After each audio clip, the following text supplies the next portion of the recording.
Hey everybody, it is Jack Murphy, and you are back on the Jack Murphy Live podcast, the flagship podcast of the Liminal Order. You can find me on Twitter at Jack Murphy Live, at the website jackmurphylive.com. Come stop by, see what we're up to, join the mailing list, and get involved with our community, the Liminal Order. But enough about all that. Today I have a guest on the podcast that I am very excited about. His name is Bo Winegard, and he is an evolutionary psychologist. And I've been a big fan of yours, Bo, on Twitter for a while now. And I've also been digging in through your back work and your current work. And I find that we've got a lot of stuff to talk about. So I really appreciate you joining me today. And how's it going for you, man? Awesome. I'm having a good day. It was my first day of class at Marietta. The first day of school. Does it ever change, or is it the same every year? It's equally exciting every year that I've done it. How long have you been teaching there? Well, this is my second year at Marietta College. I taught as a graduate student at Florida State. I think I taught for 4 years there. So this is about my fifth year of teaching. Yeah. So I just want to get a little background too. That's a good start for us, because I don't know, personally, I don't really know too terribly much about your background either. So can you tell me, just give me the quick story on how you came to be where you are right now, and especially how you have come to be sort of so prolific on some of these important issues that we're going to talk about today. I don't know how far back I want to go, or you want me to go. So. Just sort of your professional and education background in the story. Yeah, I guess educationally, I went to undergrad at Grand Valley State University, which is just a small college in Allendale, Michigan.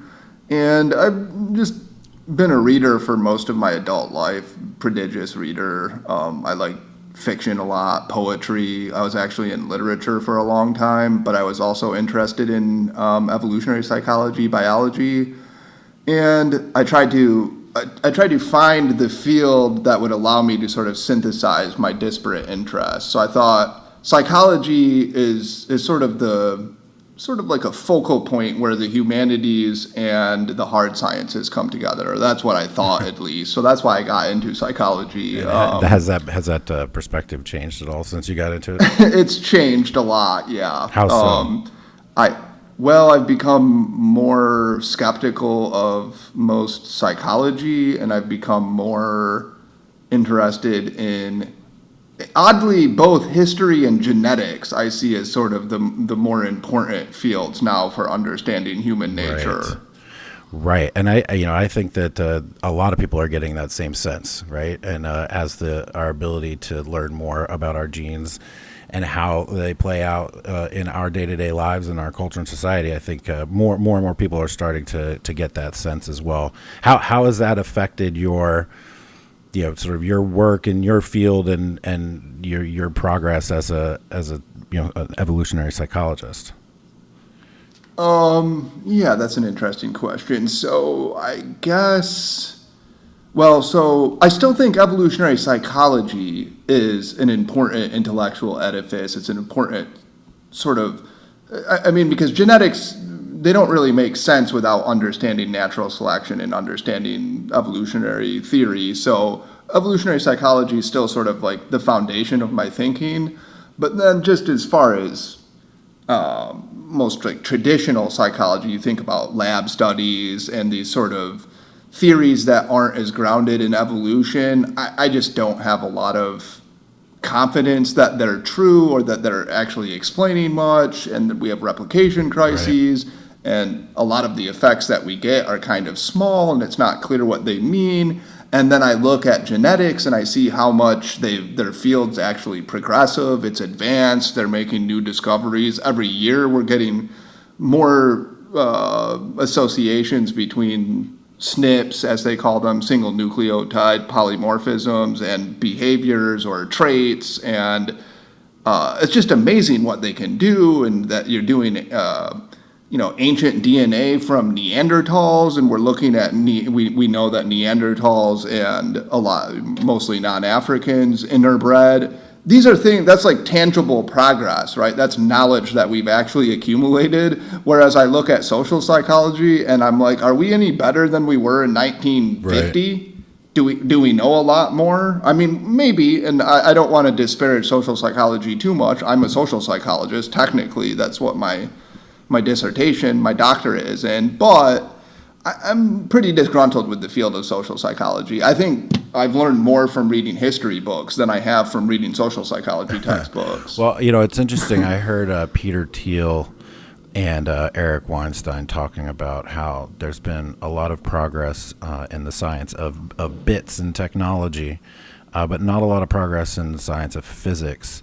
And they sort of, they didn't get into genetics. And it's interesting that you bring up this idea that in the field of genetics, there has been a ton of progress and there has been a ton of learning. And there is a system in place that seems to reward, continued evolution and thinking there. Whereas in some of the other humanities, especially, it seems that the system in place actually is retarding progress there.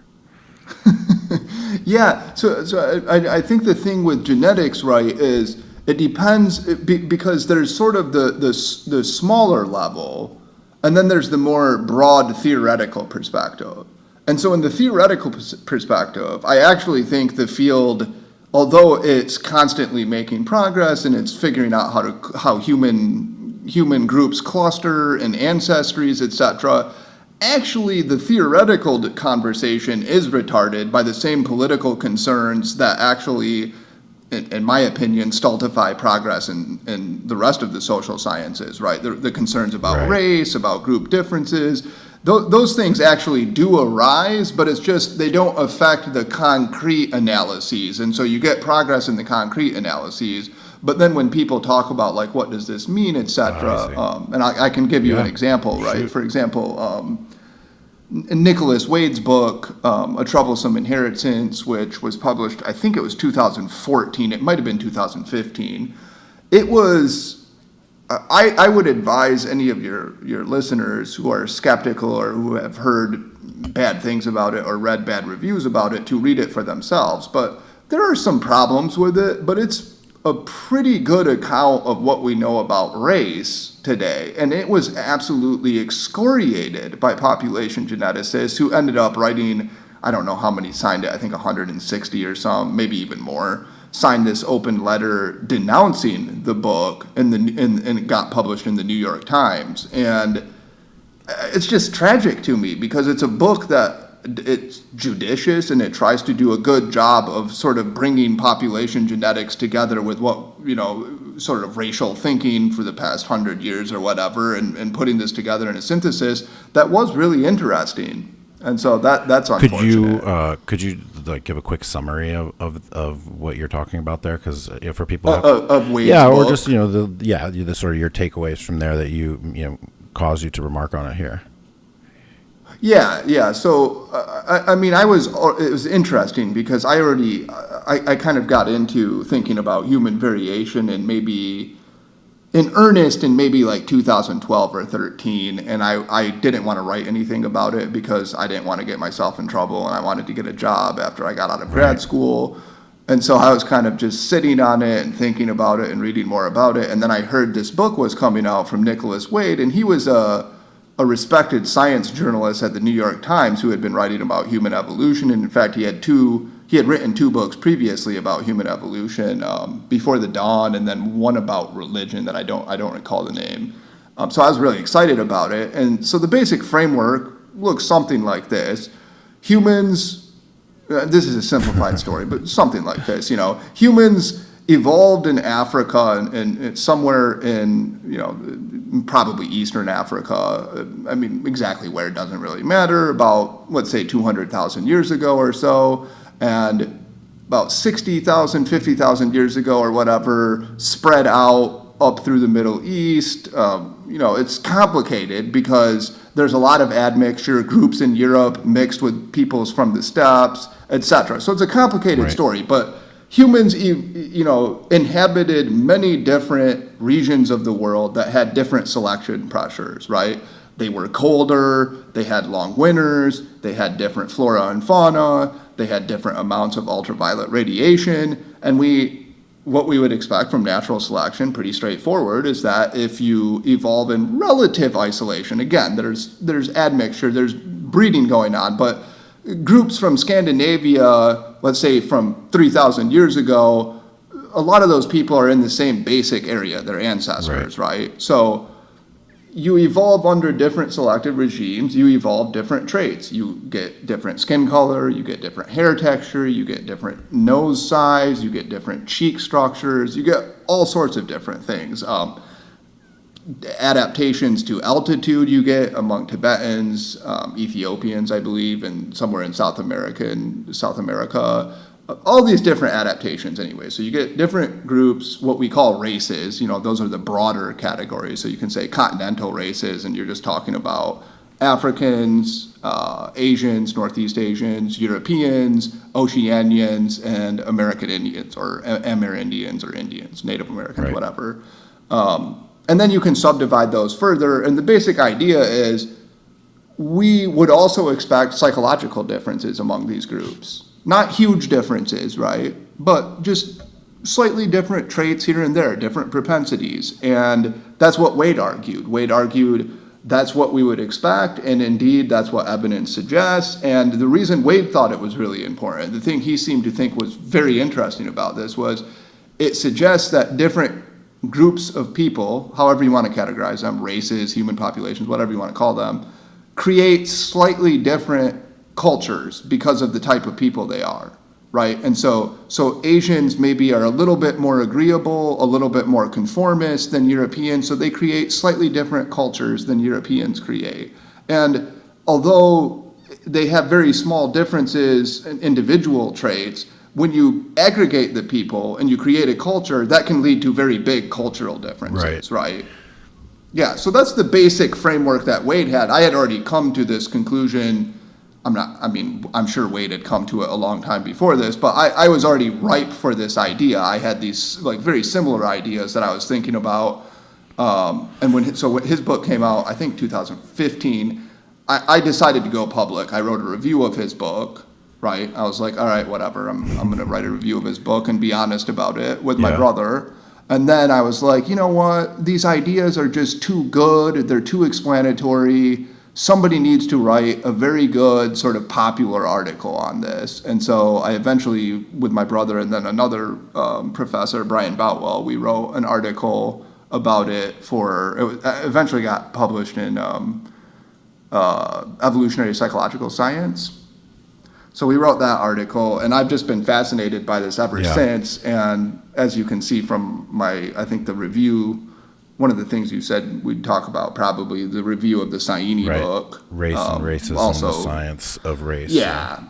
So I'm just going to sort of freestyle here for a second. You were the way while you were talking, a question popped into my head. Well, first a comment and a question. The first comment is to me, the idea that this is some sort of radical notion that's new on the scene in the last 5 to 8 years seems crazy, right? It is crazy. It seems very logical.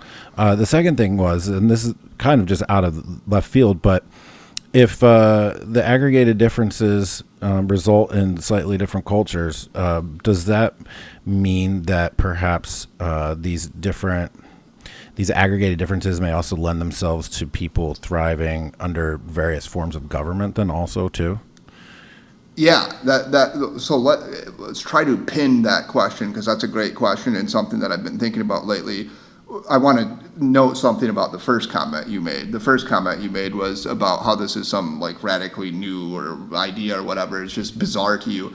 It's not actually a new idea. It's something that people took for granted since the 1800s, and then it became so politically incorrect that it basically went underground. So if you go back and you read, for example, I've been reading the anthropologist Carlton Kuhn's writings on race, and he's often caricatured as just this silly racist. But you go and you read his work, and it's just, he's wrong about some things. He's writing in the 40s, 50s, and 60s, right? But it's so... It matches the world as I see it quite well, and it's very informative and interesting. And then at some point, people stopped writing about it, or most people did, right? Because it would just get you in trouble. People would call you a racist. You might lose your job, etc. So it's not a new idea. It's sort of like the rebirth of an old idea, I would say. The second question is a very interesting one, and I think the short answer to it is yes. I do think that people create cultures that are sort of attuned to their psychological traits.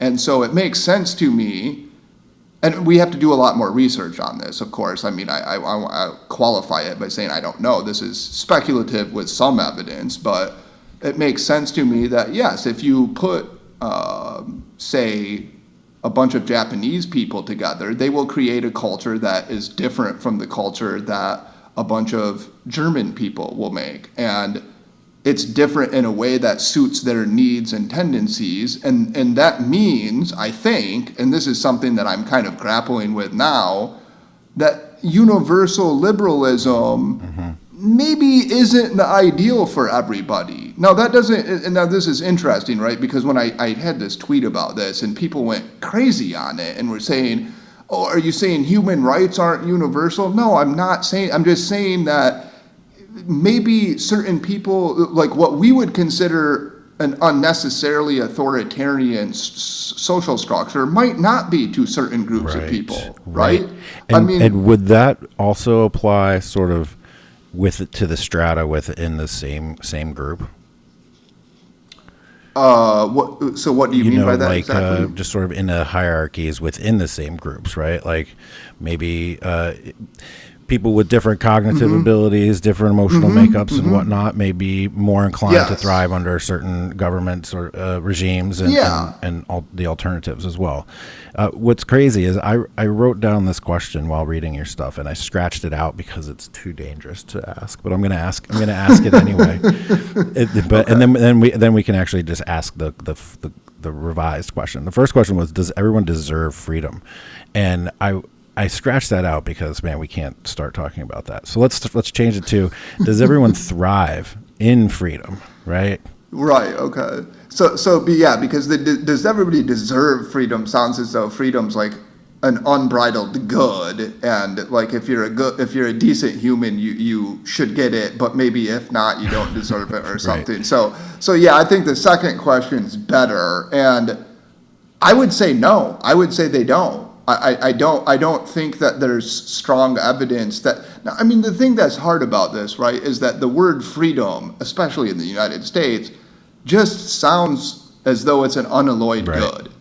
Everybody loves freedom. If you're against freedom, you're an evildoer or a bad person or whatever, right? So when you say some people don't thrive in a free they don't use freedom as responsibly as other people, that sounds bad. But I don't think that it needs to, and I don't even think that it's necessarily good to thrive in freedom. I'm not really making value judgments about it. So let's take a clear example. I don't think most people would look at, are you familiar with Amish people? Sure. Okay, the Anabaptist, I think most people in the United States are familiar with them at least. I wouldn't, they're not, and they don't inhabit a liberal society, liberal with a small L, right? Not liberal, but liberal. I don't think anybody would look at the Amish as sort of the paragons of freedom. On the other hand, it seems to me that their culture works for them, and that the people who inhabit it are, to my knowledge, perfectly happy with it. And I don't see why that's wrong. That's probably not a bad thing. And I guess you could look across the Pacific, think in China. So like maybe they're just inclined in a different way to have a different relationship with their government and culture and society. I mean, is that right? That's where it gets tricky though, because it's like you don't want to go too far. So like I don't want people to think I'm going so far as to say what happened in Tiananmen Square was like a good thing or something, right? You know what I mean, right? Or that like Mao Zedong's regime was like a benevolent regime if only you're a Han Chinese person or something. No, but what we are saying is, and I do think this is true, like if you look at an Asian city, for example, I mean, the number of people you cramp into an area, right? Like the population density is off the charts, and I think a lot of Europeans would be uncomfortable living like that, and it's just not a problem, or it's not as much of a problem for Asians. I think that's just like one example, and I see no reason, again, and I think this is important, and this is what trips people up when we have these kinds of conversations, is that they always bring value judgments into it, right? And like, I don't think you need to. I like Anglo society, don't get me wrong. I like it. I like the British tradition of freedom and liberalism, but I don't think it's necessarily better for everyone. I'm not trying to say that. I think it works for people who like it and for people who have certain psychological tendencies, but it might not work for other people, and they make a different culture. And here's another important thing that I think is worth saying is, in my ideal sort of vision of the world, you would be able to join the group whose psychological propensities match your own. So like, if I, maybe I'm enamored with Asian culture and I want to become like sort of qualified Japanese, if you will. Now, I understand Japan doesn't want to become majority European, but maybe they let in 1-2% and then you can identify with that society. I think that's a good thing. Right.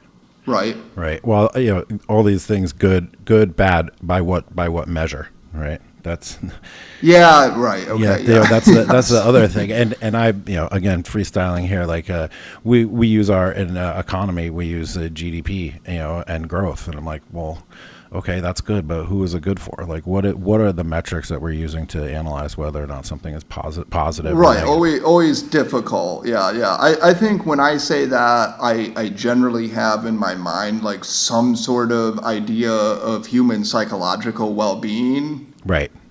So if you, I guess I'd put it this way. So let's say that you're a Japanese person and you have traits that make Anglo society is really appealing to you, and you feel as though maybe Japanese is bad because they have a little more. It's a little less collectivistic than some of the other Asian countries, but it's a little bit more, I believe, still than a Anglo society. So let's say you want to become a part of an Anglo society, and that would make you happier, or it would make you psychologically flourish.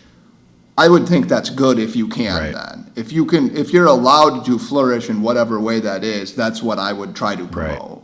Right. This idea of grouping ourselves with people with similar psychological profiles or I don't know, characteristics or whatnot. That's fascinating concept to me. I had not really thought of it from that perspective, but I do continuously think about how Twitter, social media has allowed us to congregate with people based on like-minded views and shared values, rather than geography or happenstance, or they're in your college dorm or whatever the case. And for me, that's been transformative.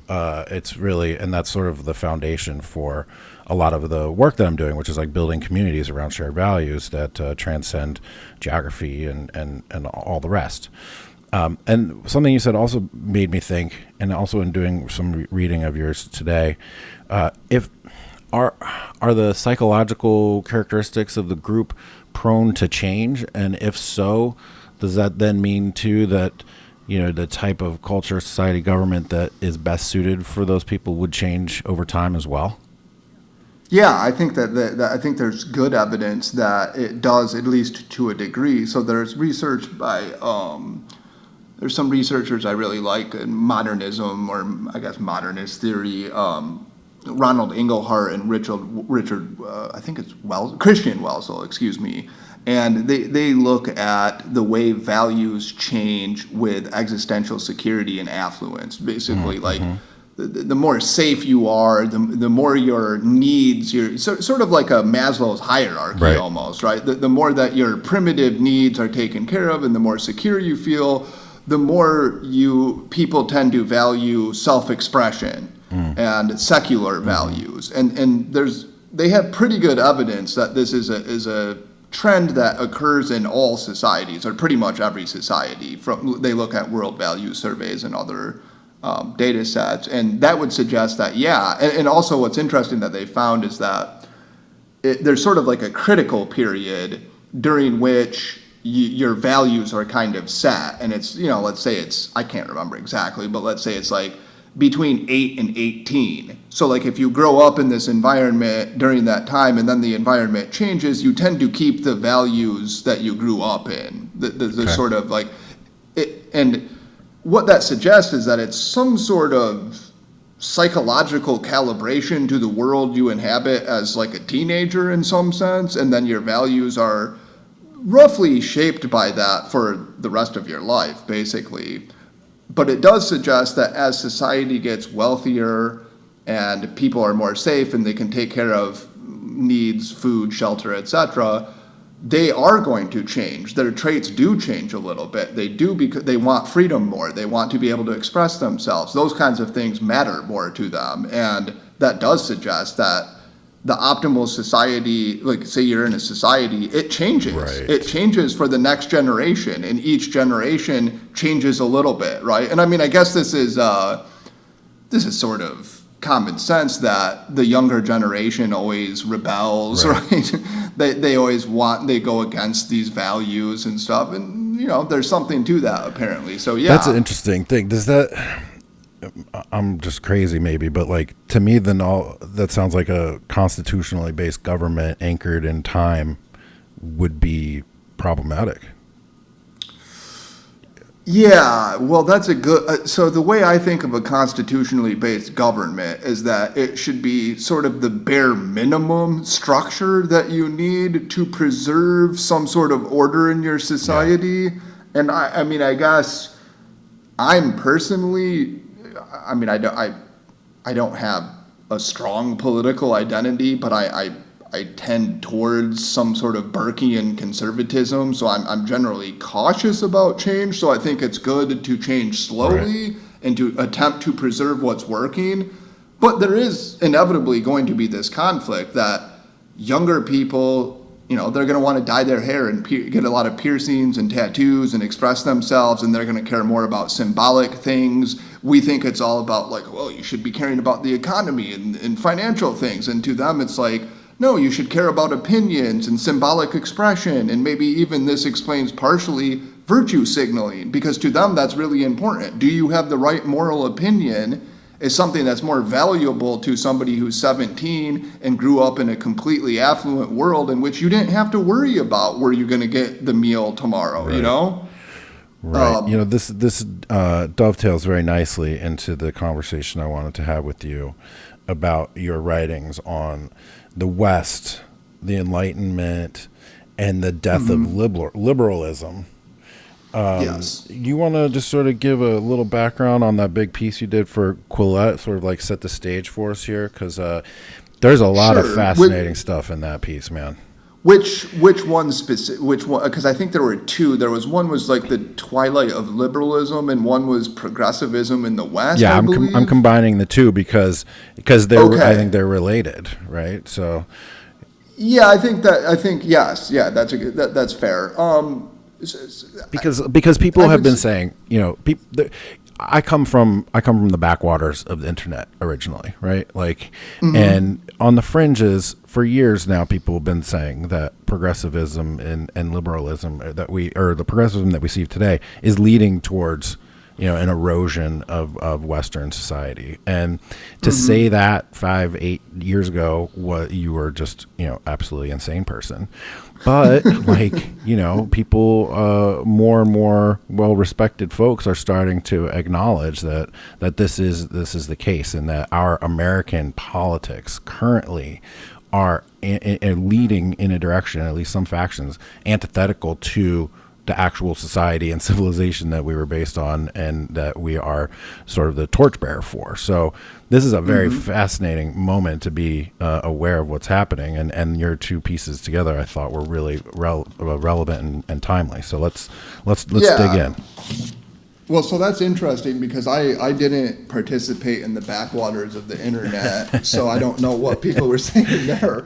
But I'm sure that if I had encountered that argument, say, 10 years ago, I probably would have thought it was crazy too. And in fact, I even thought it was at least hyperbolic maybe 2 years ago. And then I started to become more and more alarmed by these things that were, just becoming more commonplace, right? And the more I thought about it, and the more I witnessed it, and the more I had to I'm sort of in the epicenter of progressivism in academia, right? I mean, it doesn't get more progressive, I don't think. It did start to alarm me, and I think watching the Democratic debates has only persuaded me that article was exactly correct. Right. Right. Like it's just this progressivism. And I want to be clear. I'm not like a super conservative person. I'm actually like kind of a populist economically. So I'm not coming at this from. I've never voted for a Republican in my life, right? I've always voted Democrat. So I'm coming at this from a wayward Democrat who's just alarmed with what's happened to the left coalition. Yes. And the argument. You're in good company, friend. Pardon? Yeah, okay, yeah, I know. I've run into a lot of people who, even my mother, I was talking to my mother and she was just like, what's happened to the Democratic Party? I'm like, I don't know. So I guess I was very alarmed by it, and people were, I was basically like a both-sider. I was like, both sides are exaggerating the threats on both sides, and, they both had problems, but people made a lot of good arguments to me about the dangers of progressivism, and I just became persuaded that was correct, and then I started thinking about it and reading articles and picking out the problems with it, and I think I ended up, I think I had 6 of them in that article. Yeah. And we can go over each of them because they're each interesting, but there are just a number of these alarming trends that seem only to be getting worse so far as I can tell about progressivism and the way that it seems to me, I think as you said, antithetical to Western values. Now, I know this is what the progressive will say, so to be fair to the progressive, he or she's going to say, well, what's Western civilization, right? And it's really hard to define, but there are certain features of Western civilization. Respect for the individual, personal autonomy, rule of law, equality before the law, private property, markets, etc. These things have worked so well that Western civilization reached the peak of human civilization. The peak of human civilization is the West from, 1700 until now, right? And that's something I would like to attempt to preserve. Right. So that paper is kind of about these trends that I see that are going against those values. Right. And a lot of the things you identified, like the cognitive divide, geographic mobility, and sort of the aggregation of people into the cities, the elites and such, and the evolutionary mismatch. I mean, a lot of these things, I wrote about them in a roundabout way in my book called Democrat to Deplorable, which actually really digs very deeply into this very notion of like, hey, I've been a Democrat my whole life, and I don't know what the hell's going on with the Democrats anymore. And for me, a lot of the feminist overreach, in particular, the sort of systemic attacks on masculinity and a variety of different issues, like basically the abandonment of science and reality and understanding nature. These were things that to me were so critical that like I'm able to look past some of the more distasteful elements of our current president, but only for the fact of like not giving any more power to those ideas in the Democratic Party and having them reinforced throughout our institutions and academia and all of these things. And it's led to very interesting circumstances for a lot of people. And you feel it, your mom feels it.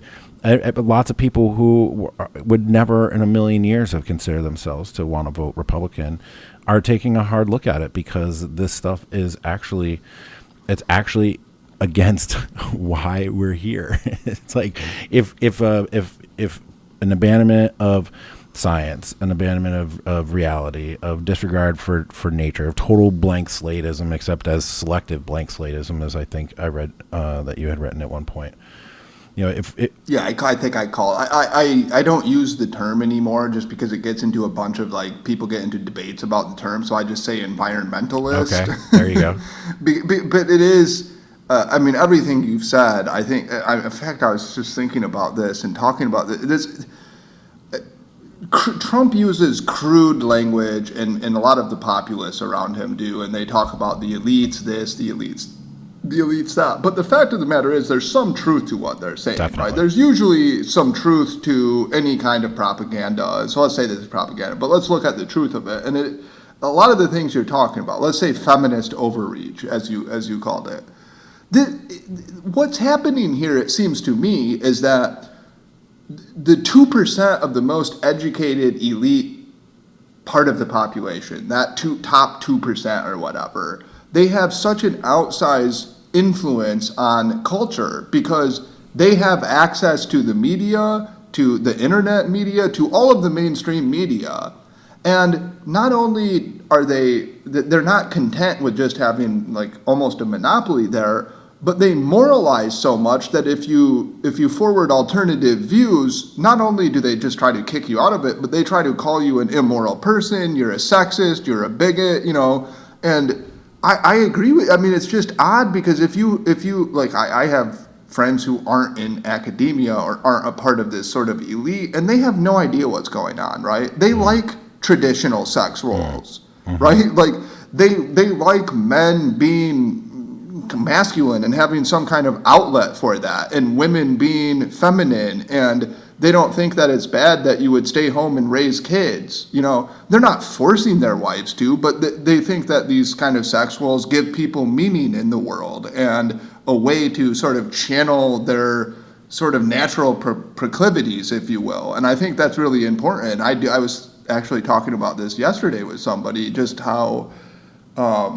it's unfortunate that we sort of destroy these sex roles, but for most people, for most of the time, they're probably good. They give people a sense of meaning and purpose, and they discipline you, and that's important because you can't have freedom without some kind of guide, without some sort of discipline for that freedom, without some sort of expectation that, hey, if you're going to be a man, here's what you do. You take care of your wife, you take care of your family, you take care of your kids, and that gives you, meaning in the world.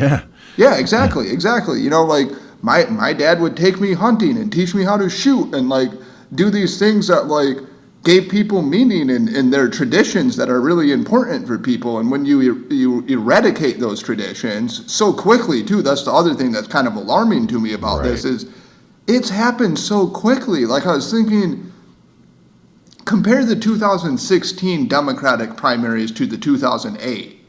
I mean, even in 2008, it was pretty woke, but it was nothing like what it is now. Now you have people calling for federal funding of abortions for trans women or trans men. I can't remember exactly what he said. Yeah. Like he had to include this like 0.2% of the population to make sure he was consistently woke. Right.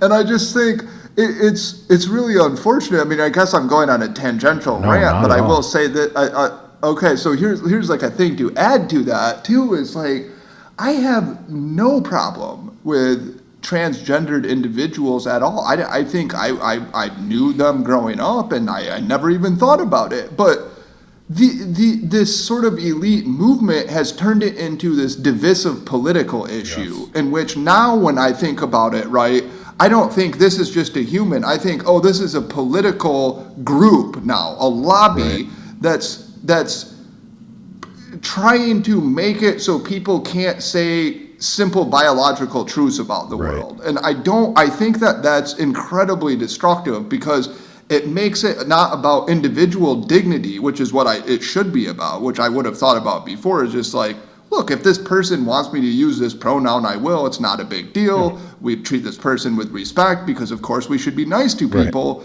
But now it's turned into you have to use the bathroom. You're going to play sports with, you can play women's sports if you identify as a woman. That kind of stuff, all of that's happening so quickly.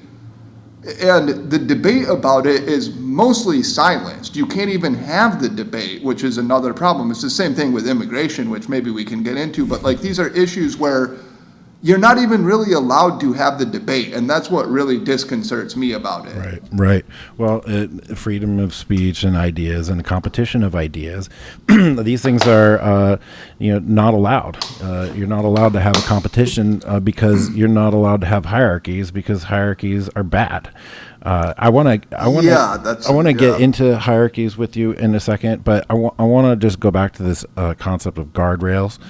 I believe in your writings, I picked up on how there's liberalism leads to the removal of the guardrails, and you were making a distinction between the government telling you how to live, and your society or your culture and your peers sort of telling you how to live.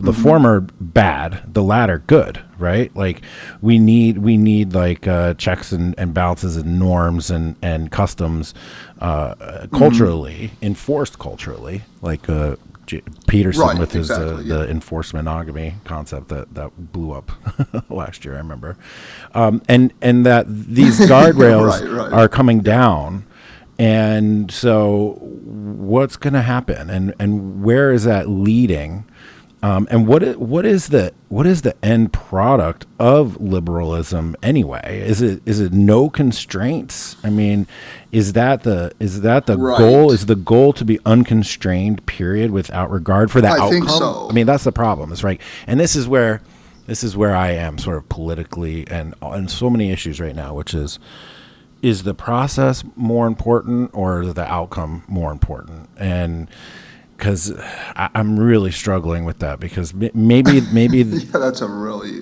because maybe the process leads us to bad places, but maybe if we focus on the outcomes, it leads to bad processes. Like let's talk about that and the guardrails in liberalism. Like what's happening to our culture? Well, so I mean that second that thing you said you were wrestling, I wrestle with that a lot too. So we'll set that one aside first because that's more tricky to deal with. It's interesting, yeah. So like, it's important to note we're not saying that as like somewhat socially conservative person. I'm not saying it's like the government should be doing this. I like it that churches do it or the community. And look, I like choice. I'm glad that we don't inhabit like 1620 Salem or something. I like that there's more freedom, right? But I have become more convinced of this, that there is this sort of ennui, alienation that's happening because people just don't have a meaningful sort of path in life, a narrative, symbolic path that's carved out for them by community norms and standards. And so, look, some people thrive with this because they're, very intelligent, self-disciplined, controlled people. They can achieve in that kind of environment in which you don't have that, right? A lot of other people, unfortunately, they play a lot of video games and use a lot of drugs, and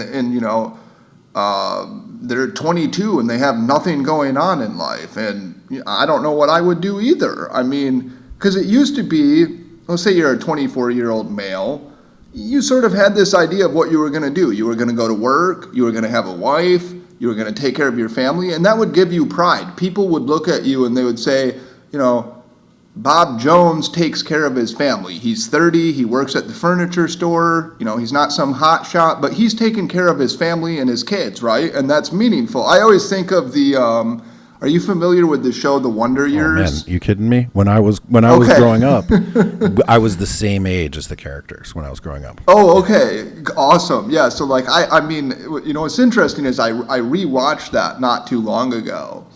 And this is how I know I was getting older, is that I actually identify with the father now. But what it struck me is, the dad in that show, he was just kind of like some, as far as you could tell, he was some like manager, like sort of bureaucrat at this defense industry place, I believe. But he had a family and he took care of his family and he provided for them, and that gave him meaning and dignity. And a lot of that's disappearing for people, and they just don't know what to do with it. And I think it's one of the problems is that people who are, they're writing for Vox or they're writing peer-reviewed articles and they're in academia, I don't think they understand the problem because they don't need that kind of structure, right? That's not what they do. They're intellectuals. They just read books. When they have free time, they're like, cool, I can read a book. A lot of people, when they have free time, they're like, cool, I'm going to smoke 5 joints and play Call of Duty all day, And I don't think. Some people think that sounds like somehow like condescending or something, but I don't mean it to. I just think that that's like objectively true. There's research on how people use their free time in the United States, and it's not the way you think they should, right? Right. I even have leisure choices written down here in my notes from your writing, because that's such an important element, and it comes with this thing called the cognitive divide that you mentioned. Can you talk about that a little bit? Yeah, I mean, so people such as Charles Murray Murray probably more than anybody drew attention to this idea that there's just this sort of, this is actually what the bell curve was about, even though people think the bell curve and they immediately think race. It was really about intelligence and class structure in the United States, and then he wrote Coming Apart, which was more about that. And the basic idea is that American society has become really good at sorting people based on their cognitive capacities, such that very intelligent people are sorting through this college machine, and they're going to elite universities, and they're living in these elite communities, and people who aren't cognitive elite, and let's even say people who are below average in intelligence, are getting left behind, and they're sorting into their own group. And the problem with this is that when you separate these groups, one group thrives in like this sort of world with a lot of possibilities and leisure time. The cognitive elite, the people with IQs 125 and above, they read books, they practice programming, they teach themselves things, they write articles, whatever. Right. They're thriving in it, whereas the people who are, let's say, 100 and below, but especially like 90 and below, are fundamentally rootless, because the institutions that used to give them meaning and provide structure for them are relentlessly attacked by these cognitive elites. And I think it's important to note that it's not like, I don't think it's ill will from the cognitive elites. It's they don't need the institution, so they don't understand the point, right? So like, for example, religion, and I'm not a believer personally, but I've never been super sympathetic to like the new atheists, but I was a little more militant in my atheism when I was younger. And now I think like I just see like the structure that religion, even if you don't have the beliefs, just going to a church and having a community with expectations and moral values is really meaningful to people. Yes. And so it's like, it's just sort of short-sighted and hubristic in a way to attack all of these institutions as backward, right, simply because they don't provide anything for you. Monogamy is another one that I think a lot about. Okay. So it seems as though we're moving a little bit away from monogamy, and especially elites. I think I've read about tech elites, for example, and their behaviors. I think maybe they're able to do polyamory. Maybe they are. Maybe these people can get away with it. But I don't think most people can. Right. And I think teaching this to people as though it's a viable option is probably not. I mean, again, I'm open to the evidence, and I've had conversations with Jeffrey Miller. Yeah, sure. I think you probably know him. Yeah, he's been on the podcast before too. Oh, awesome. Yeah. So he's, openly polyamorous, and he's talked about it, and I've had conversations with him, and I respect his views on it. I just think I would be very cautious about promoting that, because I think a lot of people think they can handle it, and what it really means to a male is, cool, I get to have sex with like more women, and it's actually probably destructive to most relationships. And to get to, I think Jordan Peterson and the idea of socially enforced monogamy, there's something to that, right? People, Hendrick, for example, they've looked at societies, and it's correlational, so there are problems with it, but there seems to be a benefit to having socially enforced monogamy. Yes. It seems to make society function more smoothly. It reduces male-on-male competition for mates, etc., right? Right, so that's what I'm getting at. Is like, I do think it's fair to say there's this subset of cognitive elites who promote this very libertarian progressivism, this sort of destruction of all narratives that are supposedly confining or constricting, right? Sex roles, religion, whatever it is that supposedly defines somebody in a rigid way, they want to destroy it. And I think they don't understand that destroying that means taking meaning and guidance away from a lot of people. Right. Right. It's like you're standing on a suspension bridge and you don't know why that rope is hanging, from the thing up there. And you're like, hey, let me cut this. And you cut one and everything's okay. And you go to cut another and you cut another and you cut another. And before you know it, you're going to cut that last one and your whole bridge is going to come crashing down. That's actually a really good analogy.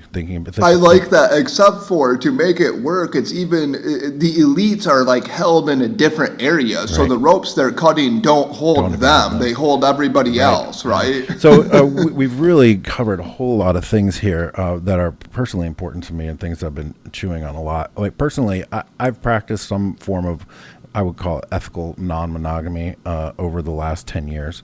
And I'm doing it in a relationship in which, we're not going to have children together. We've been together a long time, but I already have children.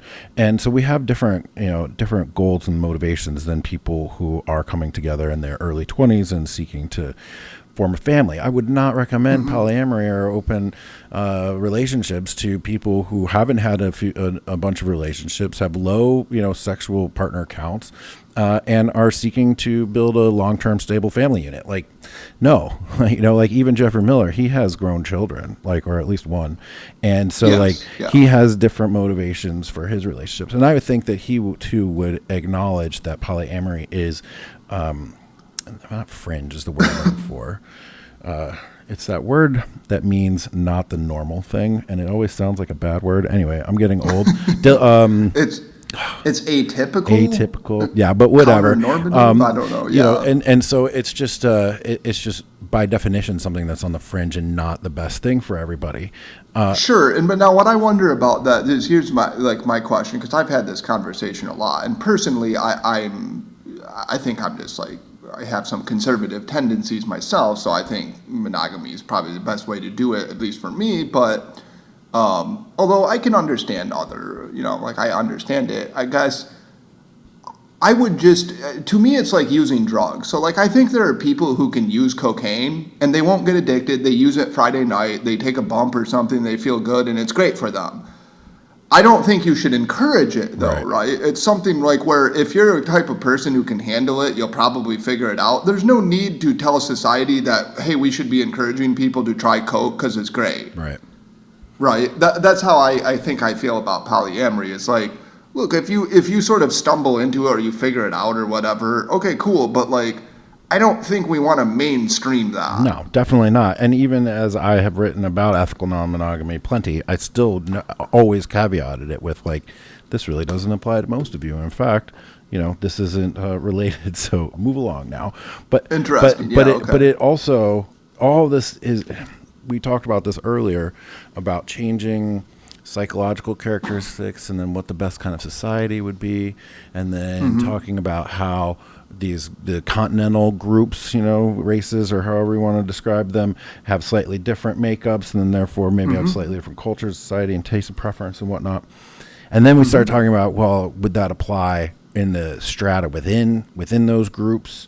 Right. And then we're talking again here about this is good for me, but it's not good for everybody else. Right. And then I keep thinking, all right, well, man, I'm starting to feel like, this is for me and that's for you. And it sounds so condescending, and it sounds so the corrupt, power hungry guy who's in charge, who's like, now I'm in charge. I'm going to have 1,000 wives and I'm going to do all these things and it won't matter. And I can do coke on Friday nights because you can't, and la, la, la. But you, no drugs, one wife, go to work. This is what we need for society and culture. And it makes me feel like a bad person.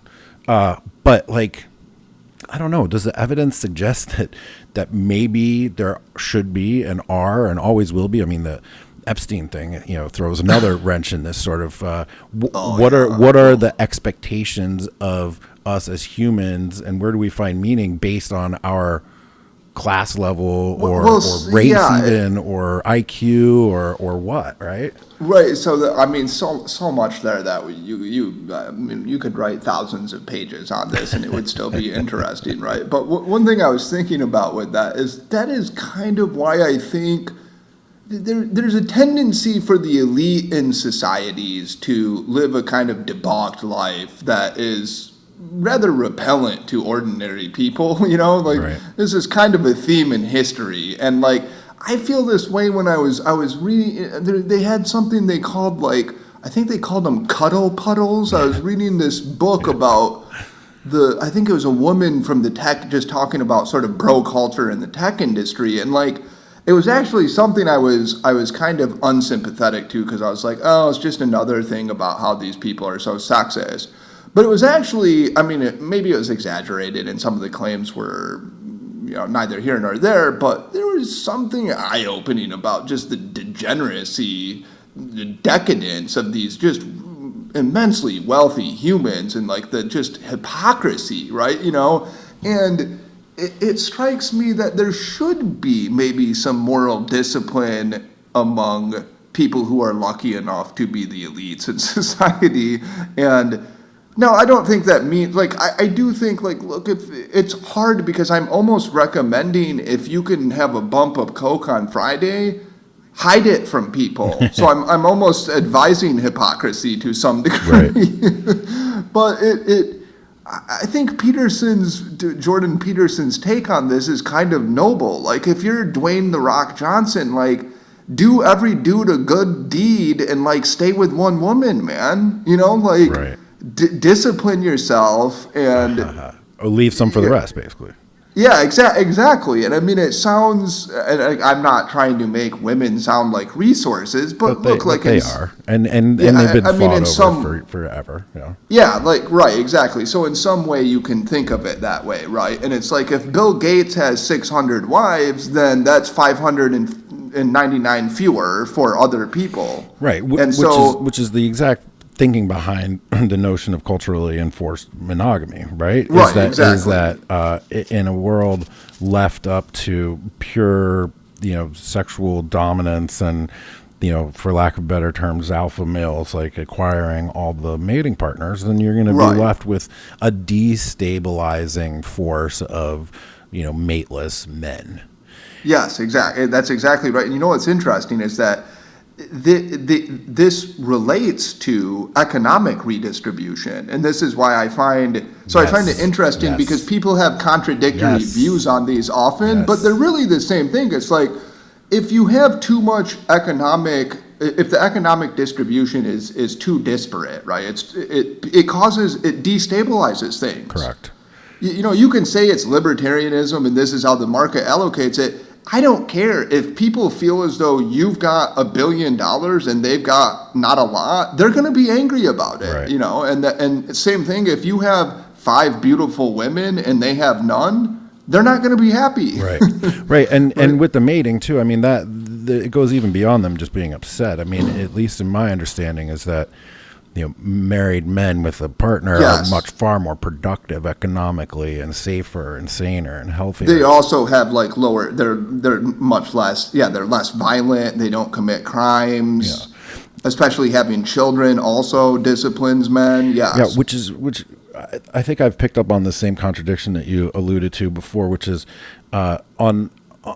Making sweeping generalizations here, but on the left and progressive and people who even veer towards collectivist tend to have some of the most liberal sexual practices. Yes. And so they're super market oriented when it comes to sexual practices. Right. But then you get the conservatives who want to be super liberal with their market policies, but then sexually want to do exactly a redistribution of sexual resources, which makes me wonder if either one of those is an organizing first principle, because if you can contradict it in this versus that, then maybe it's not.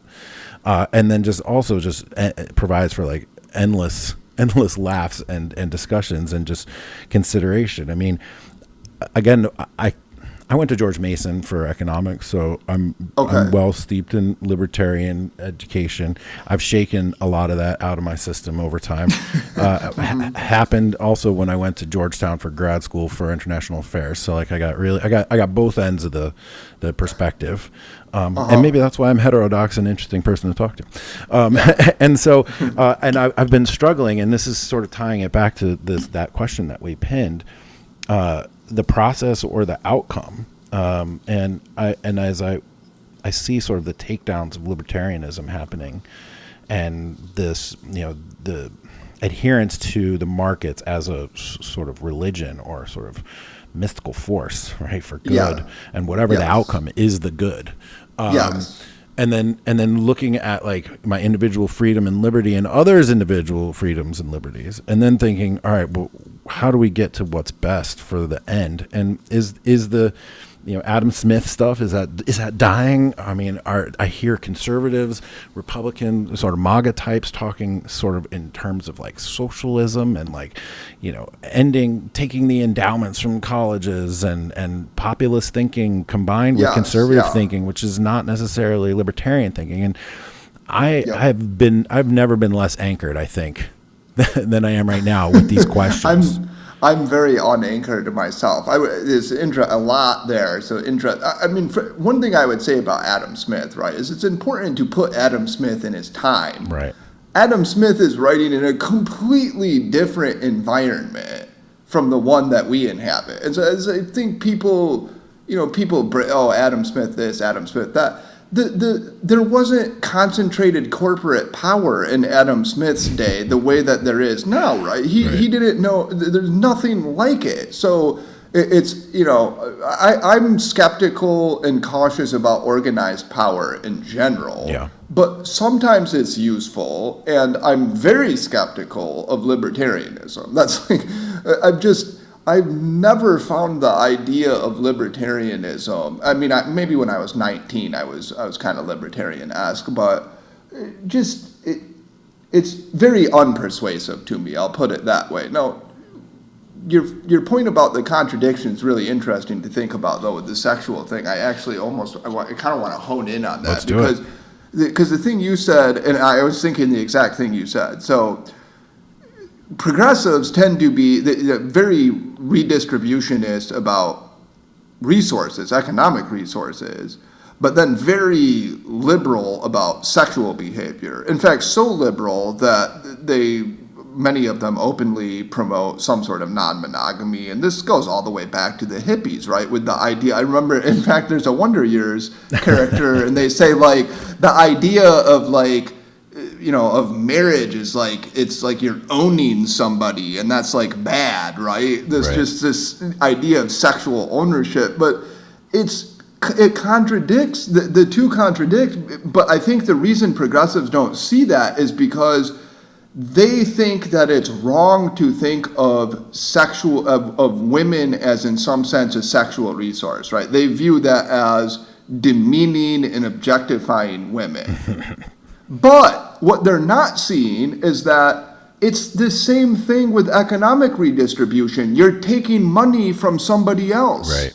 Right? It's not as like, I really do think this, and I've had the same, I can criticize myself because I've had these thoughts too. It's hard to think about the fact that when you tax, you're taking money from other people, right? And I think progressives don't think about that, so they just see it as like the government's got more money to redistribute. Right. No, that money's coming from a worker or from somebody else, and that's taking money from them. Now, I'm okay with that because I care about the outcome, and I think the outcome's better for everybody when we don't have too much economic inequality and we don't have too much sexual inequality. Right. Right. Like, I'm never, like, people, Hollywood celebrities are going to have very wild sex lives relative to most of us, right? And that's okay. We can kind of deal with that. But if Brad Pitt gets to marry 35 people at the same time and Bill Gates gets 600 and stuff, pretty soon we run into some serious problems. Yes. And on the conservative side, you're right. Like, there used to be, and I think you're right about populism, the Paul Ryan wing of the Republican Party is just dying, right? Yeah. It's disappearing. It's moribund right now, and it's going to die soon. And I'm happy about that. I'm looking forward to the future of the Republican Party, a sort of Hawley-esque future, a more populist, nationalist, but less boorish, because that's my problem with Trump. As you said, I think you sucked it up and you vote. I mean, I guess you voted for him, I gather? I did. I was a very public supporter. Okay, so I can totally understand that. I wasn't able to get past the crudeness, and I don't, that sounds like a sensibility issue, but I worry about its effect on, I worry about the divisiveness, about turning everything into some divisive issue. That's what I didn't like. So like an example of that is like the whole football standing for the anthem. Like, look, I would rather people stood for the anthem. I think, you're getting paid a hell of a lot of money. You can respect the American flag. But I don't want our president to turn that into some issue that divides people. That's kind of my problem, and where I run into problems with Trump. But I like the sort of what he could stand for. I find that very appealing. The sort of, let's unify as, and again, I'm not saying he's a unifier, but I think you could have a more unifying message about, we're going to take care of each other more, less, markets are cool, but less like free market is everything, a little bit more redistribution, but also more nationalism, more America first, restricted immigration, etc. That's sort of the vision of the Republican Party that I could actually vote for. Right. And I mean, I'm becoming so unmoored that I'm going to vote Republican pretty soon. I don't know if I can vote for Trump. Right. But if you gave me a populist Marco Rubio, I would be voting for him in 2020. Right. It's fascinating. A lot of people held their nose and pulled the trigger for Trump. And I think that the mainstream media gets the whole story wrong. They're attributing the white, non-college male who did actually vote for Trump in large numbers. But those people would have voted for whatever candidate had the R next to them. Like, there's just no question about it. Right. The group that they need to be looking at, and of course I've already written a book about it, is the people that were Democrats and who made a conscious decision to like step off and away from the Democratic Party and to step into what is, by all accounts, a difficult thing to do, which is, at times to defend or support Donald Trump, but made a very conscious decision to do it, and then all of the reasons why, which are basically all the things that we've been talking about here today, right? So did you vote for, did you vote for Obama? I sure did. Okay, in 2008 and 2012? I sure did. Okay, and so it was for you, was it mostly like the sort of like wokeness and progressivism that alienated? I tie it back. I can see very clearly like changes in Title IX, changes in the sort of rise of intersectionality, then as well, just like all the things that we've been talking about here about sort of the decline and the attack on sort of our Western ideals and the basis for our civilization and whatnot, and then to know that the tyranny of the minority, right? So like if we vote for a Democrat, then all the institutions, the Department of Education, everybody is going to be staffed by these people. That's a good point. Yeah. And then they're going to affect systemic change through strokes of the pen, like case in point, Title IX. Yeah, and, that was disastrous. I totally agree with that. And well, here's a question: would you vote for Obama again if he were running? No. Okay, no, because at this point you're just like the wokeness is too feverish in the Democratic Party in general. I couldn't vote for any Democrat really because of their coalition. Right. Yeah. Exactly. That's what I worry about too. Is because like I'd like to think I could vote for Biden, but I don't like their coalition. Yeah. Their coalition. I'm afraid of their coalition. Yes. And I'm especially. Their coalition hates you, dude. Well, did you see the Beto O'Rourke speech, the last one? No, I tune all that crap out really at this point. I do catch some headlines, but dude, I don't blame you, but it was basically America was founded on racism. It's a thoroughly racist country, and it's still racist. I mean, it's just this, and it's like. Well, America has had problems with racism in the same way every other country has. But like this notion that everything that's American is the way it is because of racism is totally bogus, right? It's just, it's divisive, it's bogus, it's just ridiculous. And white men are fleeing the Democratic Party Because the Democratic Party quite explicitly asserts they don't like white males. Correct. So yeah, how can you vote for a coalition that wants to see you destroyed? Basically, they want to, so I've written a lot about this, and I've thought very, very carefully.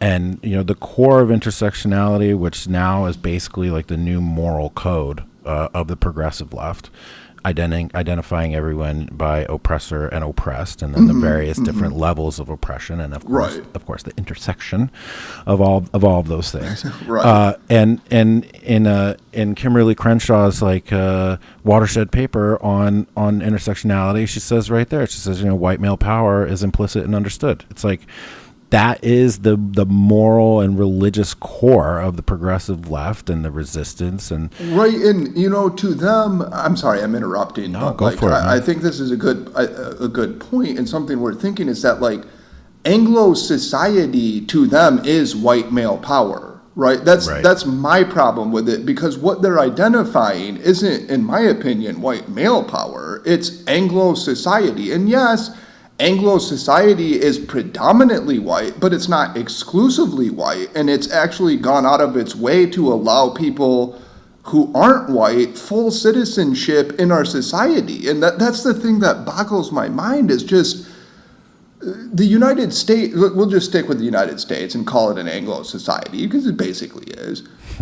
It has gone out of its way to be decent to people who are not white, right?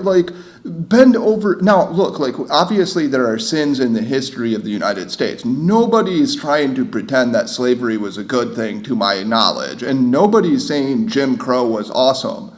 But at this point, we are one of the most tolerant countries and one of the most welcoming, and that's Anglo society, and they view that as the enemy, and that I have a problem with that. I think that's not, I don't want to destroy that. I like Anglo America. It's a nice place, Right.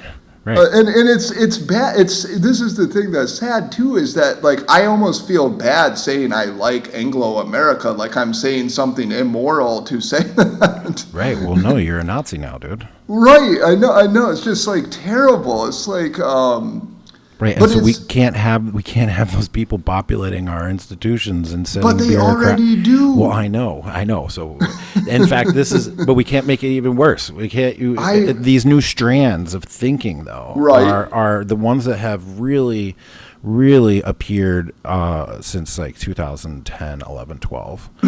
And if you do searches on Google search terms for intersectionality and whatnot, it just skyrockets straight up at 2011. Yeah. What Bradley and is it Channing? Shoot, I forgot. I feel so bad to the co-author. Channing and Campbell. Oh, Manning and Campbell. Excuse me. The victims culture. Have you read that? Yeah. So it's kind of the same thing as when you were talking about intersectionality, which I haven't read about intersectionality. I just ignore those debates. But it's sort of the same thing. It's this sort of reverse hierarchy of victimhood, right? So whereas they feel as though white males are the most privileged, therefore they're the lowest on the hierarchy. They're the least deserving, and we can mock them and ridicule them. And what would it be like? Black people who are disabled and transgendered would be at the top of this because they're the most oppressed. And I guess the logic of intersectionality is each one of these things adds to their oppression. Oh, yeah.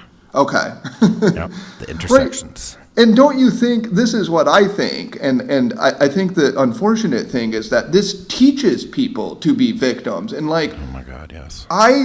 Look, Denzel Washington is one of my favorite humans on the planet. I don't care if you're black, purple, yellow. I don't care. I care that you buy into the values of our civilization, right? And you participate in it. That's what I care about, right? Yeah. And it bothers me that you have this narrative in which you're actually teaching people to find oppression, right?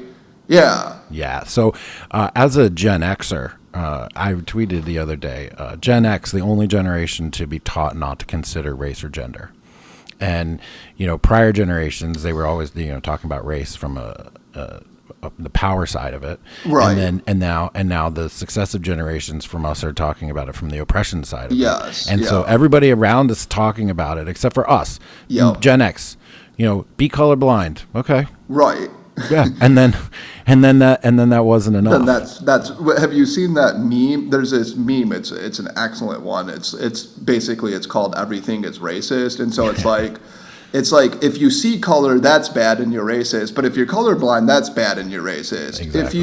If you flee, that's called white flight. That's racist. But if you come in, that's gentrification and that's racist. Exactly. So everything is racist and prejudice. And I do think, think the thing that's disconcerting about that is it actually one of the things I wrote about in a different article is the way that this alienates people like you and me, and even people I know who have been Democrats for a long time. And we're people who are, I think we're tolerant people. We don't care. We want to be, you know what I mean? I was taught to treat people as individuals. That's what I care about. And now I'm alienated from all of those kinds of causes because I don't like the people.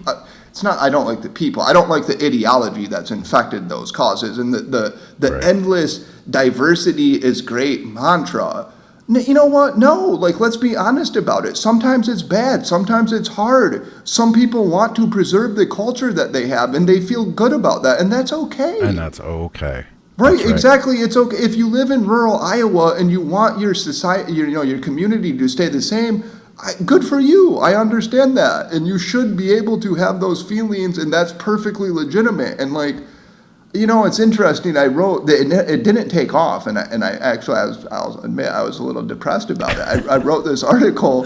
It was during the primary. It was called "The Rise of Trump" or "The Rise of Donald Trump" or something. And basically, my brother and I predicted that he would win or get close to winning because of all these things that were happening, and the fact that you had these people who were just getting alienated and they didn't understand you call now, and the first voice that greets you in some of these things is Spanish. Right. And I'm okay with that because I'm educated or whatever. But if you're a person in Iowa, I'm not trying to pick on Iowa. My dad's from there. I like Iowa. But if you're a person from and you don't speak Spanish, you don't understand why it's speaking to you in Spanish, you kind of get irritated by that, right? Yeah. And it's totally understandable. And I think we have to try to be sympathetic to that. And I wish we could just build a coalition between people who care about real social justice. I would say I care about it. Do you have you talked to Clay Routledge? He's on my list actually. Okay, yeah. I want to talk to. Cool. I'm going to go back and listen to your earlier podcast now, but he seems like a really cool guy, a conservative professor. Yeah. I don't know him in person, but we've exchanged DMs and stuff, and there are lots of people like that would be in this coalition of decent humans who are so alienated by this. Right. That's it's only getting worse too. It is. I know. None of the trends are reversing. They're accelerating. Oh, I know. Technology, communication, media, all of it. I know. It's actually evolved into and you can catch this on some of my other podcasts, which are it's evolved into emergent network warfare, basically. And so what's the idea behind that? The idea is that Marshall McLuhan a while back wrote that the Third World War would see the blurring of lines between civilian and military, and it's possible that that's already happened now, not in the Third World War, but here in a U.S. cold Civil War, where you have these ideas that are emerging, and these are collectives, they're networks without clear leadership. Right. Yeah. And so they're emerging and they're engaging in this online conflict already. And I personally myself have been a casualty of this online conflict. I was once photographed occupying the same physical space as Jason Kessler, who was the guy who organized the Charlottesville rally where the girl got killed. Yeah. Mm-hmm. So I was there covering a march and a protest, an Antifa and an alt-right sort of altercation. I was just there to take pictures and be there. and write an article about it later. And someone took a picture of me standing next to him. The Antifa people took that picture, then went through all of my social media and everything, and then figured out where I worked, and went to my job. And I ran charter schools in Washington, D.C., executive director of charter schools. I'm a school turnaround expert. Okay. I would go into the worst performing schools in the city and turn them around. 100% African American communities, mind you. Right. And so they went to my employer, and they're like, Jack Murphy, his real name is John Goldman, which it is, and he is a Nazi, and look, he's with these Nazis and everything. And dude, I got suspended and fired like a month later. What? For real? Yeah, for real. Oh man, I didn't. I should have looked in. I didn't know your story. I should have.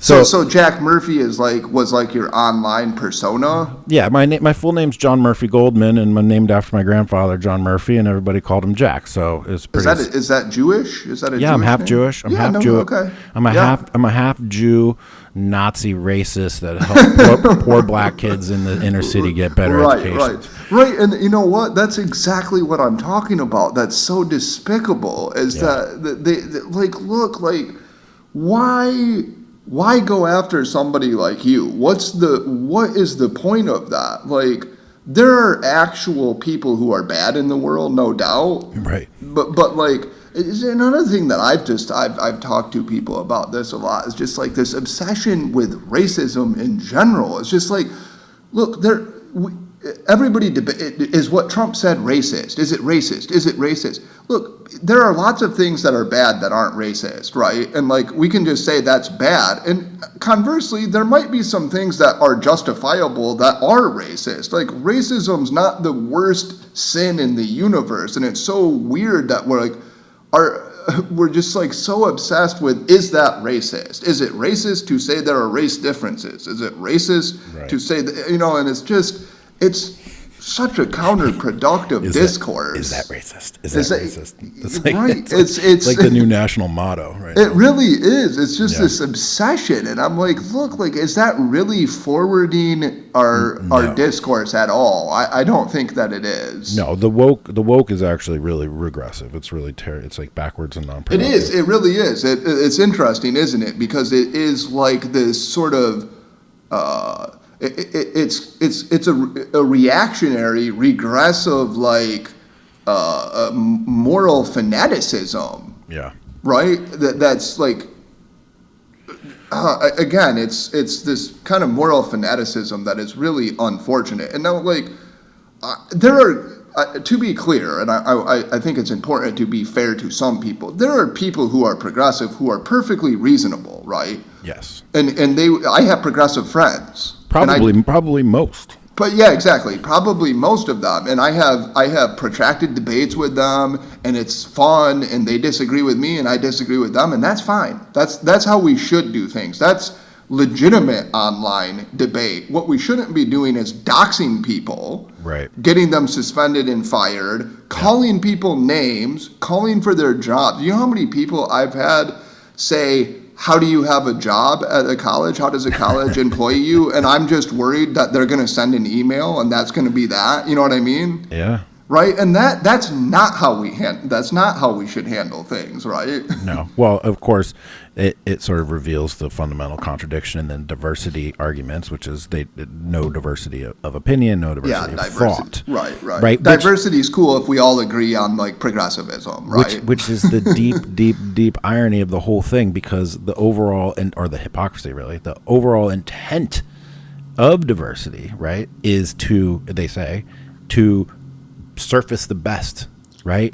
To have different perspectives, right? To get different ideas, to like have a competition of ideas. But actually, no, the one stated goal is the one thing that they're actually throwing out immediately. So right. I mean, I think it seems pretty clear that that's not what they mean, right? I mean, it's just so. What is it though? What is it? It's power. It's right. It's about power. I think most things are about status and power, so I don't even mean that as a bad thing, right? You know what I mean? Like, I my own motives, I'm sure, are to gain prestige and status. I mean, that's what we do. But we can judge the is it good or bad, right? So, like, for example, I want to write a good science paper approximately, like in my head, I'm like, I just love the truth and I'm trying to figure out what's true. But I'm sure it's because I also want status. I want people to like me, of course, right? And I want people to read my article and think, this person's really smart. Look at this good idea, you know? But there, at least it's leading to a good outcome. So when it's about power in the way you're saying, and what I think is destructive about it is I think these people, a lot of them really do believe they care about minorities, and that's what they're trying to do. But a lot of their behaviors undermine their cause because they alienate people from it. And also, I've thought about this, like, when this push for diversity at all costs starts to cost them, they'll stop pushing for it. You know what I mean? Like when their kids are losing out positions because somebody else got it who was less qualified, they're going to start to care. Yeah, well, look at the Harvard admissions scandal and the the Asian SAT stuff and that's already happening. It's already happening. And of course there was like a selective school in New York, I can't remember the name of it now too, but just didn't have as many of the right minorities, right, going there. Right. You know, there's somehow the Asian minorities aren't included in the Black and Latino minorities. Yeah. Right. Because they're and it's interesting, right? Because the Asians, the Northeast Asians, always cause problem to the white supremacy argument because these people want to make the argument the U.S. is a white supremacist society, but then when you look at who has the highest median income, it's Indians and Northeast Asians, right? Yeah. And it's like, well, how did that work? We're doing a bad job of making a white supremacist society, right? Yeah. Well, this has triggered a couple of thoughts in my head. I'm going to change topics here, but it's also within the same thing, and also moves the agenda down to one of the other items that you said we could talk for about 10 hours on. In my this is going to be a tough one, okay? In my experience as an educator, and I have looked at standardized test scores from cities, schools, nations, all over the place, and tracked them over time and looked at them, there is a very clear separation between the performance of the Asians, whites, African Americans, and Latinos. Actually goes in the other direction. Asian, white, Latino, African American. Correct. And even as there was a closing of the achievement gap, as they call it, but then it sort of stopped. And then when you look at the scores from every different state, rural versus urban, whichever you want to slice it, the sort of separations are all very similar, even in a way that you would think would account for cultural influences and such too. Yeah. And so to me, I was looking at that and wondering like how to deal with that as an educator, and then how to deal with this notion of closing the achievement gap, if it is even possibly closable. Correct.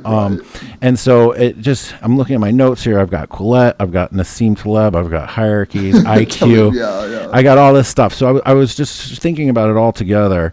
What is in your research or in your writings or discussions, what are your thoughts on that subject in particular? I am a open hereditarian, and what that means is I think that there are at least partially genetically caused cognitive ability differences between racial groups. And it's pretty clear, you find a pretty clear pattern such that Asians are on the top, followed by Caucasians, followed by Hispanics, but Hispanics are an interesting mixture, right? But followed by African Americans. And you get African American IQ somewhere around 85, Caucasian about 100, East Asian, depending on what you look at, somewhere between 103 and 105. But interesting as well, Ashkenazi Jew, somewhere between 108 and 115 maybe. And these patterns are pretty consistent, they're global, and I think that the best explanation for them is some mixture of genetics and environment, but I tend to lean toward more genetic, which means achievement gaps probably will never close. Now, I'm open to evidence otherwise. I take this seriously, of course. I'm not just like spouting off. I've read the literature very carefully. I've thought about it for a long time, and I think that I don't think it's good to perpetuate like some kind of noble lie here. We've tried. I mean, it's interesting because Arthur Jensen, who's one of my intellectual heroes, wrote his Harvard Education Review article on what's the name of it? Let me check the name of it. IQ and scholastic achievement, right? There you go. Okay, right. And that was and it was looking at like compensatory education. And this is 69, and he's writing compensatory education's a failure. That's in 1969. It's even more clearly a failure in 2019. And these group differences still show up, and at least on G-loaded tests, the differences are the same as they've ever been, as far as we can tell. Maybe you had some closure in the 1920s to 1960s, but I think on G-loaded items, it's fair to say there hasn't been a lot of closure. Achievement gap, you got a little bit more, and then it slowed down, and it appears to be pretty large still, and I doubt that it's going to shrink much more. And the reason I think this is important for people to understand and talk about honestly is because when we don't grapple with this honestly, we end up wasting lots of money on programs that don't do anything. And also, we perpetuate what I think is a very dangerous myth that our society is horrifically racist, right? Because think about it this way. Right. If racial groups are actually equal, then our society is terrible. It's an immoral society, right? It's a heinous society. But I don't think the evidence supports that. And so, that's my, and I think also, I mean, I know you had Taleb on there. IQ is one of the best psychological constructs we've ever come up with. It's that good. Now, does it predict socioeconomic status with a 0.8? No, but nothing does. It does predict a lot of things in life pretty well. If I had to figure out something about a person, I mean, maybe like race or sex or something would tell me a lot. But if I would ask for IQ, I would say, just tell me the person's IQ and I can tell you a lot about the person. Now, having said that, I think that we should inhabit a society that is functional for people who have 80 IQs and for people who have 140, right? Yeah. I think that we need... But why? Pardon? But why? Why should we do that? Yeah. Because is that eugenic or dysgenic? I don't actually care too much one way or the other, because that's interesting. Because I just don't care about eugenic or dysgenic. What I care about is people today and the next generation. That's what I can be certain of. And I want people, even if they have 80 IQs, I want them to have a good life. Right. You know what I mean? Like, I care about that, and I care about people, and so I think that we... Right. Well, I think I was trying to think more sort of like theoretically speaking. Okay. Like is our society benefited by having people with 80 IQ in it? Our collective I think genes... we should. I think we have to... so I guess I would say that's a good question, and I would say a couple of things about it. I would say this is where... I'm guessing you're an atheist? I am the least skeptical of religion that I've ever been in my life today, but I'm non-religious. Non-religious, okay. So I'm an atheist, but I think that I was just actually thinking about this yesterday, or I was talking to somebody about it. I think the Christian emphasis on the sanctity of life, even though it leads to some policies that I don't like, I think it's actually really important. And I think, I guess I don't want to get too much into does society benefit or not from having people with 80 IQ. We have people with 80 IQ, and what I want to do is make the world a good place for them if we can. And I think we need to harness their talents, whatever they are. And they have talents. They have meaning. They have dignity. They have subjective experience. I think I want my dog to have a good life. My criterion is, do you have subjective experience? And if you do, then I think you're a living organism that I care about and that I want you to have a dignified life. So I agree okay, and so yeah, I'm not suggesting you don't. I think it's a fair question, but that's my answer to it. And now, but having said that, though, let's like set that aside and note like the sort of Talib argument, or Talib, however you say his name, that IQ is bullshit. That's just ridiculous. It's completely ridiculous. IQ is important.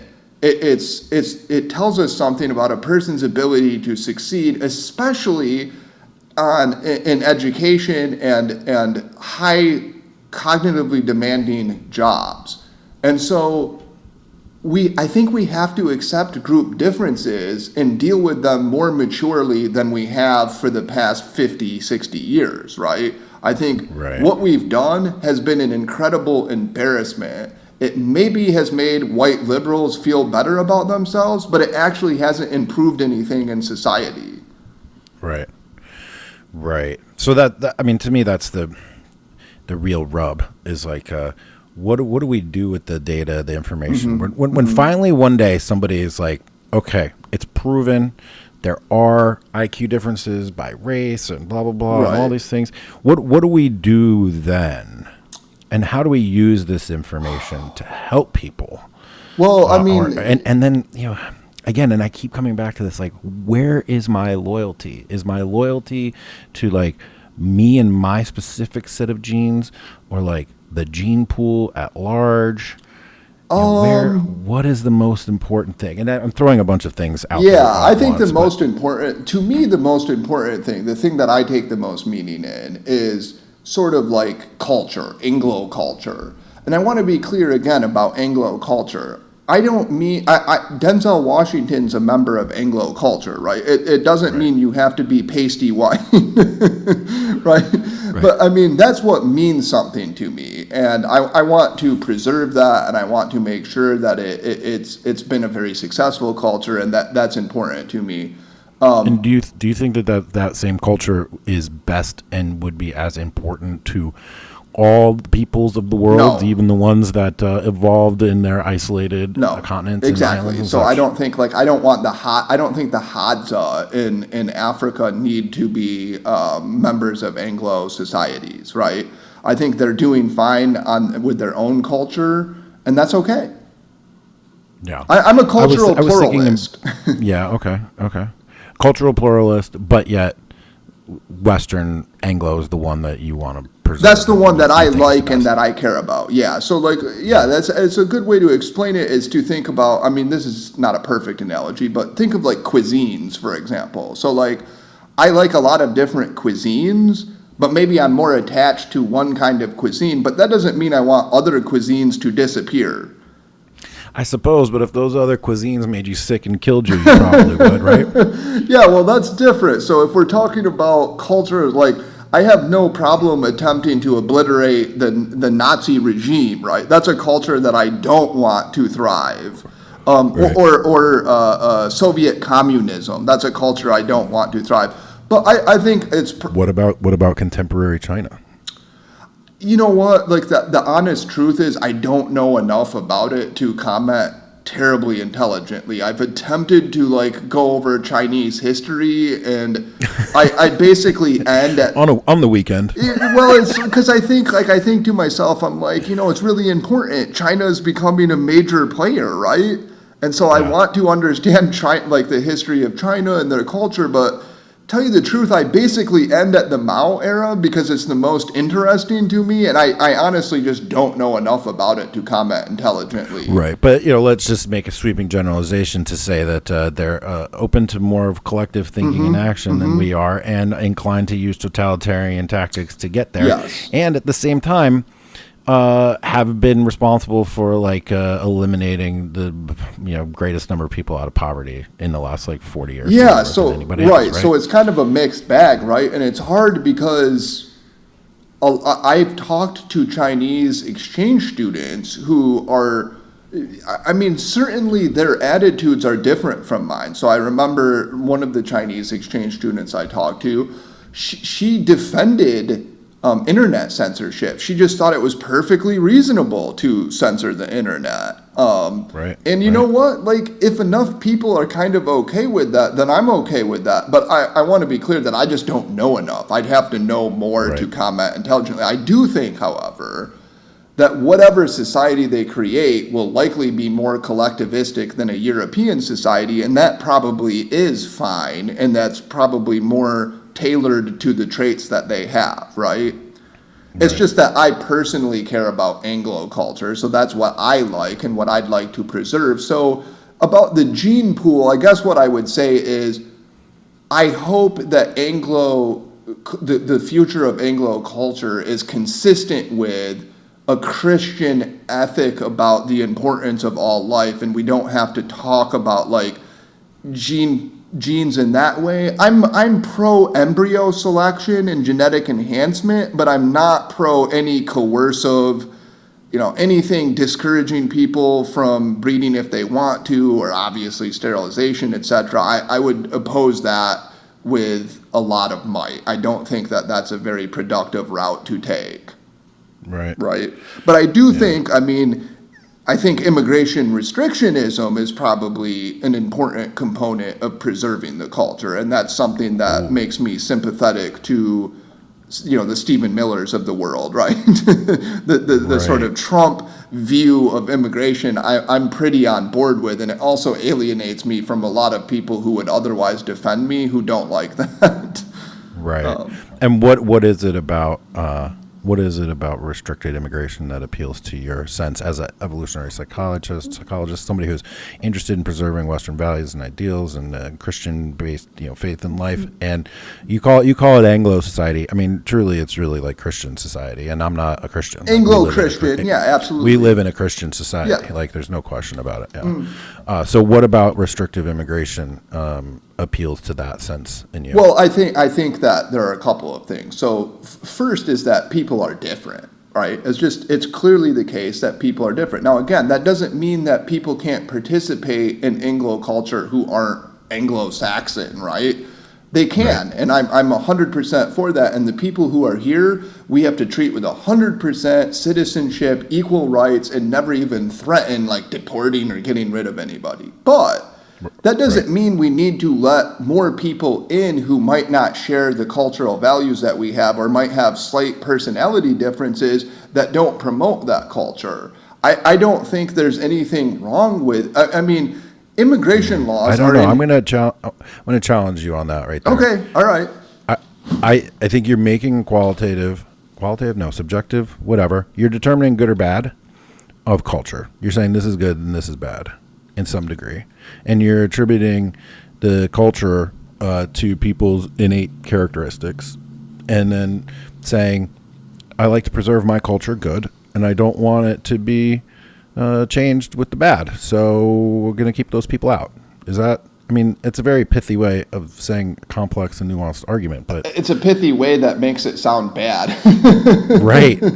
Well, right. Well, no, it makes it, and this is sort of why I brought it up, and I'm struggling with this as well too. It's like, well, why is it bad? Well, why would it be perceived as being It's bad? Perceived as being bad for sure, right? Yeah. So what why is it bad? I'm not actually, honestly, I'm not sure that it's necessarily bad. It's certainly perceived as bad. And I guess what I would say is, I'm sympathetic to worries about like casual talk about these things. I understand, like, look, people have done horrible things in the name of tribe and race, and I understand that, and I think it's perfectly reasonable to be cautious about that. On the other hand, however, Japan isn't clamoring for more non-Japanese immigrants, right? They have a sort of understanding about demographics and preservation of their society that they care about. And I think that's perfectly reasonable. I think it's reasonable to have this conversation and to say, like, look, like, we want people who have a cultural affinity for the culture here, right? And likely, as Amy Wax said, that means more European people, and I think that's perfectly reasonable. I don't think that there's anything... And what I don't understand about this kind of a conversation is that claim is called racist by a lot of people, and I don't understand is it racist for Norwegians to want Norway to be Norwegian? I don't think it is. I don't understand why that would be. It's a perfectly legitimate thing, and it's not saying you people are worse. It's saying we have the kind of culture, and we would like to add to that culture, and that's good. What we're trying to do. Yeah, and you can have we're good. We're good. Yeah, so I don't understand it. I think it's an unfortunate. It's just unfortunate. Well, it is a consequence of this power struggle. That's what it is. It's the power struggle. So we've all been infected with these ideas that wanting to preserve your thing that you like is bad. So and we've been infected with that idea as a way to degrade our abilities to defend those ideas, I think. In a weird, so I think I would, I think I would agree with most of that, but let's try to be like as charitable as we can. So like, I guess the charitable, you know what I mean? Like the charitable take would be, look, like people did some nasty things. The Nazis really were nasty, and they did take racial ideas and use them in an incredibly destructive way. And I understand concerns about that. In fact, the history of Nazi Germany is one of my interests precisely so I can understand how that goes wrong. And like, we need to understand that. And so that's important to me. But I would urge these people to understand that there's a huge distinction between what we're saying and what Nazis were saying, right? Right? And correct. Yes, correct. And so, but the charitable reading is, look, some of these people actually do have legitimate concerns, and I think that's perfectly fine.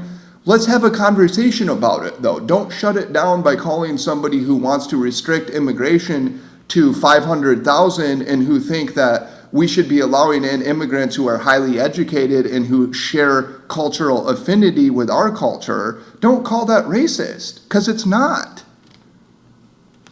Right. It's like pragmatic. It's like unreasonable, I think. I think it's perfectly reasonable as well. Yeah. And again, I personally have been infected with this self-doubt about those issues, and it's part of the propaganda war ongoing, the information war, that to even consider these notions, you're automatically a bad person, automatically can't deal with you, you're alt-right Nazi, you don't deserve to work, you don't deserve to have a career. In some cases, you don't deserve to have access to financial institutions or to be able to conduct financial transactions. Yes, or speak in the public square, and all these things. I think this is where the real divide is going to be, politically speaking. I think it's going to be people that are not blank slate. At least the people that use the blank slate to their own ends on one side, right? And then people who have a commitment to just the truth and reality and leading and going where the data leads you. And Steven Pinker once wrote about his version of feminism, which is, he believes in equality of opportunity for everybody, but also is open to going to where the data takes you, and right. And I think this is the new political divide, which hasn't fully shaken itself out just yet, because people, Democrats who aren't fully aware of what's happening in academia, in the media, all over the place, haven't processed or even just begin to grapple with the sort of bedrock notions that the radical wing of the Democratic Party is based on, which is also now dragging the whole party to the left. And the one last thing I wanted to talk about here, and it was about hierarchies. And because the divide is like, there's no hierarchies, right? The on the left, no hierarchies. On the right, yes, hierarchies, right? Like, we believe there's, I think Jordan Peterson used to talk about dominance hierarchies, which I thought was bold, but then he changed it to like competence hierarchies. So I think he sort of got a little soft on that, actually. But well, you know what? I would defend competence hierarchy. Yeah. Versus dominance hierarchies? Yeah, because I think, well, it depends. So are we saying that these things are good or something? Well, I think that they're natural. And they exist, and we all operate within a hierarchy. Sure. And that, yes, hierarchies hierarchies are not only good but essential, because Yes, I agree. without a hierarchy, how do we know what's best? Yes. And if we don't know what's best, how do we evolve? Yeah, right? I So like a hierarchy. I'm not a geneticist, but like to me, a hierarchy is a precondition for natural selection. I don't know. Like, I'm not exactly sure fittest, what that right? means. I'll set that one out because I'm not sure what that means exactly. But I agree with everything that you've said. And it's interesting. I've thought about this a lot, and this is related. So like, I don't know if this is good or bad, but there's sort of like I don't want to put it this. I don't know the best way to put it, but like sort of hatred of excellence or something. So like the fact that like very beautiful women, like a lot of people have a problem if you advertise with a very, very beautiful woman, because that's kind of like not egalitarian, and there are people who aren't beautiful who are sort of excluded from that. And I don't know what the best way of dealing with that is, because the fact of the matter is, I think hierarchies are important. I think excellence should be celebrated, and we should know what's better, and we should be willing to deal with it. We should be okay with that. I'm not as good at LeBron James at basketball. I never will be, and I just admire him for it, right? And Right. but Now, how do you get somebody with an 85 IQ who's oppressed in all these intersectional ways to say, I admire somebody with 120 IQ, Right. and it's just great, and I admire that, I'm using their words here, admire that privilege. Like, this is their perspective. There's no way to square that, right? Like, but you know what? how do you get people to accept their place in the hierarchy? That's not about playing basketball. That's like an easy one. Yeah, that's true. That's fair. I think one thing is you have to.